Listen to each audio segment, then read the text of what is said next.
लेकिन सौरभ को ये पता नहीं था कि अब जो होने वाला है वो उसकी जिंदगी को कितना असहज बना देगा। कार एक आलीशान ब्यूटी पार्लर के सामने रुकी। सौरभ का दिल धड़कने लगा। अजीब सी आशंका होने लगी। अब चलो भी, क्या यहीं बैठने का इरादा है? पायल ने सौरभ को कार से लगभग खींचते हुए कहा।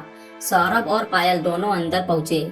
एक सुंदर सी लड़की ने दोनों को एक कोने में चेयर पर बैठने को कहा। थोड़ी देर बाद एक लड़की सौरभ और पायल को एक दूसरे कमरे में ले गई। एक डेंटिस्ट जैसी कुर्सी पर सौरभ को बैठा दिया। तभी एक बेहद खूबसूरत लड़की अंदर आई और पायल ने उसके कान में कुछ कहा।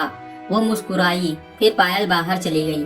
उस सुंदर लड़की ने सौरभ के हाथ और पैर चेयर के स्ट्रेप से बांध दिए। अब सौरभ हिल भी नहीं सकता था। अब एक मार्कर से उसने सौरभ के दोनों कानों पर 3-3 निशान लगाए। फिर एक गन उठाई। वो पियर्सिंग गन थी। देखो स्वीटी, घबराना मत, ये सेकंड में काम करती है, कोई दर्द नहीं होगा। इतना कहकर उसने एक कार्टन में स्प्रिट लेकर दोनों कानों में लगाया और 3-3 बार केवल पाप की आवाज आई और सौरभ के कानों में छेद हो चुके थे।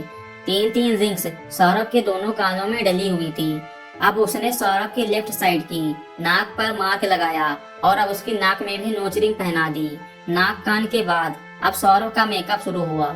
सौरभ की आईब्रो सेट कर दी, फिर पेडिक्योर, मैनिक्योर, अंत में सौरभ के नेल्स उसकी लिपस्टिक के कलर से मैच किए गए। तभी पायल अंदर आई और सौरभ को देखकर हैरान रह गई। ओह माय गॉड, यार तुमने तो कमाल कर दिया, वो पार्लर वाले से बोली। पार्लर वाली ने कहा, थैंक्स। वैसे ये मेकअप कितने दिन के लिए है? पायल ने पूछा। देखो, लिपस्टिक और नेल पॉलिश तो कम से कम 1 हफ्ते तक चलेगी, बाकी वाटर प्रूफ मेकअप है, कम से कम 15 दिन रहेगा, पार्लर वाली बोली। दोस्तों, कैसी लगी यह कहानी कमेंट करके जरूर बताइए और इस स्टोरी का अगला पार्ट सुनने के लिए चैनल को सब्सक्राइब कर लीजिए। Thanks for watching.